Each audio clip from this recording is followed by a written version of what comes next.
and welcome back. This is day 11. If you're keeping score, this will be day 4, week 2.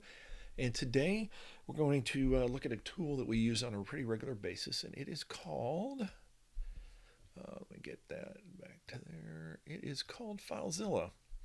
And if you go to, which, basically spell it like it sounds, FileZilla.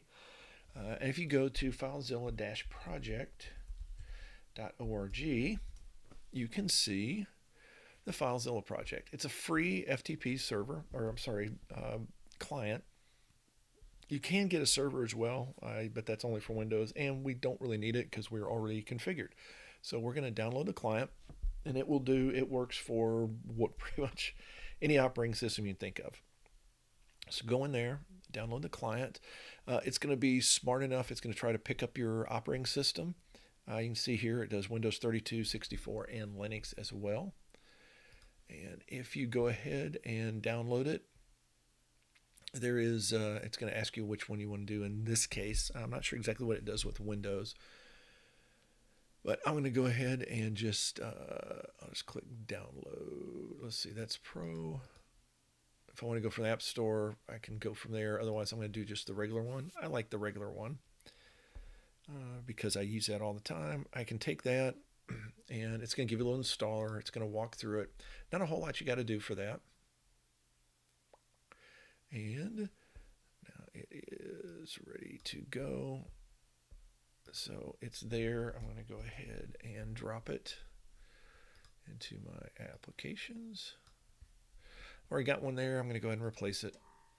And now I'm off and running. Now I happen to have already pulled it into my dock. So once you've got it installed, click it or double click it, whatever you need to do, depending on what your client is. Oh, whoops. That was actually the installer I copied over. My mistake. So now I'm going to go through and install it. You can take all the defaults. There's nothing, as I said, terribly interesting there. Not sure why you're popping that up. I want to keep Chrome. Oh, it's going through and it's installing some stuff on my browsers.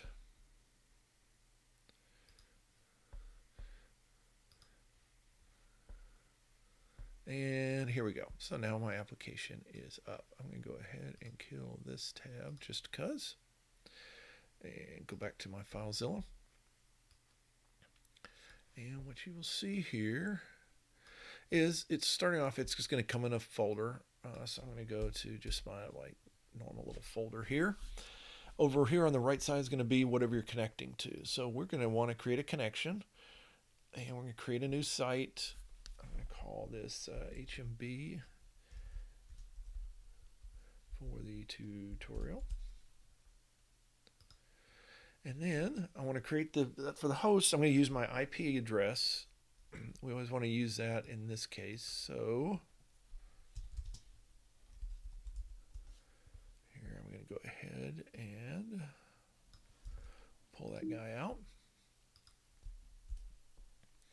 I'm going to leave it FTP or not. We're going to use our login. It's going to be our normal login. We're going to use our name. Now we could use our name and password.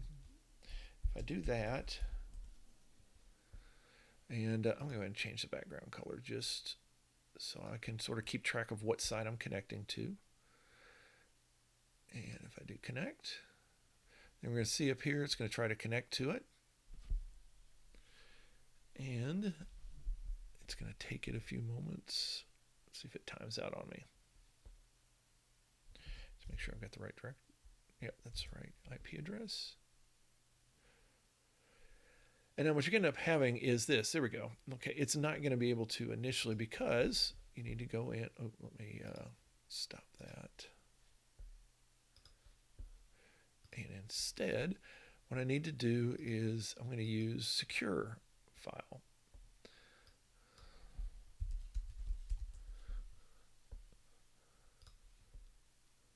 And then it's going to ask you whether you trust it or not, which that'll be fine. So I'm going to save that as this is a security method. And so here, what is coming in, as you're going to see here, it's trying to go through all of these little PEM files. Well, the problem there is because, okay, it's not trying to connect anymore. The problem is that it doesn't have that PEM file that we use when we connect. So here, I use this PEM to connect at any given time. It's going to require that. So I need to go into my settings, and there I've got an SFTP, and I need to add a key file. And the key file is just, let's see if I can get to it quickly, is just that PEM file.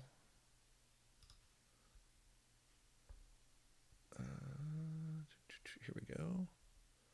There it is the PEM file that we downloaded. So now that I've added it, so I've added it there, and if I hit OK, and now, oh, and go up here, and now if I connect, I actually don't even need my password, so I can get rid of my password because the key is going to do it for me.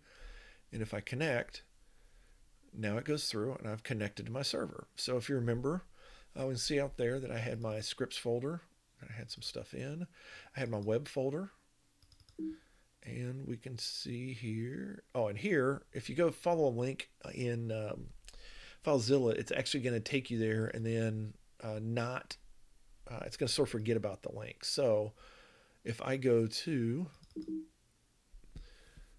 I'm going to go back to my home directory. So if I follow these links, and you can see them here with their little arrow thing there, it's going to actually take me there. And you can see that up here right above. Let me move the log a little bit there and do it this way. So it's going to show you up here where you're at. So if I go to like backup, you see here now it's moved me, so I'm in opt backup. So if I go up a level, I'm going to be in the opt folder.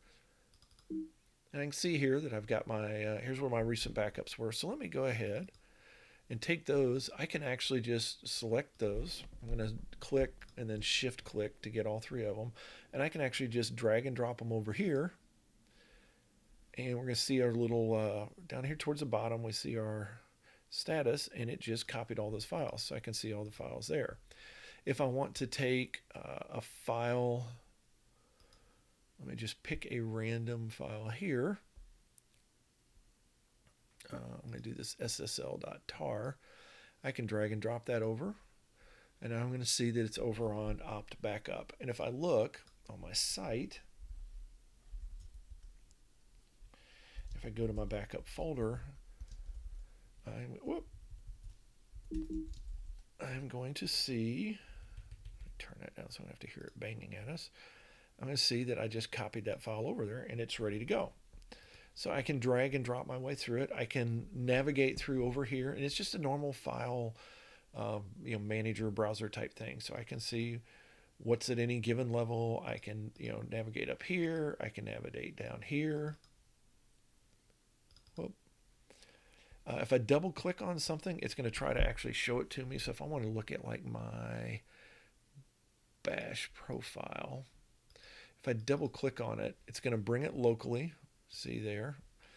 And then I also I could do a view edit, and it brings it up in an editor. Now the interesting thing is if I bring it up in that editor and I make a change, so let's do that. I'm just going to, so if I view and edit, okay, it thinks it's already edited because I just opened it, but I'm going to go ahead and discard the local file and start all over again. So now if I come in here and I just create, this is a comment, and save it, then what's going to happen is, and I can go ahead now and kill out of that.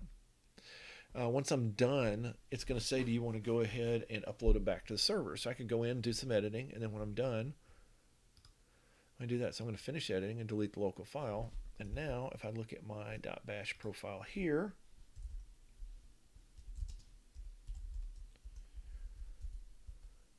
we'll see that I have my little comment that I put out there. You can see that right here at the bottom line there. So you can actually edit stuff. I don't recommend necessarily do it. I think you're probably better off to bring it across, do a bunch of editing, save it, and then bring it across, open it up in an editor on your client side, save it off, and then copy it back over. You can do it all within one step. It's a little bit easy, almost too easy to mess stuff up. If you've got typos or something like that, you can mess some things up depending on what you're editing. You may want to do it from some of your web pages. Maybe there's some things there that you want to change around. You want to do some custom coding. Then you may want to do this and use FileZilla as your way to pretty quickly do your updates back and forth. That is FileZilla. It is free. It's easy to use everywhere. As you saw here, you can set up a bunch of different sites and connect to whatever it is. So at any given time, if you want to go in, you can double click on it and it will jump you right through. So if I do that, boom, I'm on the here. It's going to try to connect, and I may not have that one configured right. Actually, I don't think I have that configured properly anymore. That's an old IP address or something. So in which case you're going to see all your little logs up there. You're going to see where it's going to try to spin through. So if it's not connecting, you can see which PPKs or PEMs that you're using. The PPKs we created for back in like day 2, I think, when we decided that we're going to go ahead and connect to our server through PuTTY as opposed to like an SSH. And it'll read any of those. There's some other things it'll read as well, but those work out best. And once you've got that done, we've set up some files, we've copied some back and forth, been able to see them on our client, and we're basically ready to go. So if you had any questions about it, you can always, and it will do regular updates, or you can update it yourself. So if I go in there, here, if I go to out here on this and do check for updates, it'll go out and see if I've got a latest version. The rest of it you can connect. You can see all your basic stuff up here, but honestly, you can drag and drop and double click your way through most of this stuff anyways. So there's not a whole lot that you need to get into to master FileZilla. And it's very useful to move files, large numbers of files, and particularly back and forth, as opposed to using some other things. So it brings your modern GUI to moving files around your server. That will do it for today. It's been a sort of a quick one, but hey, sometimes you get that. And so we will log out of our server, and we will see you guys tomorrow.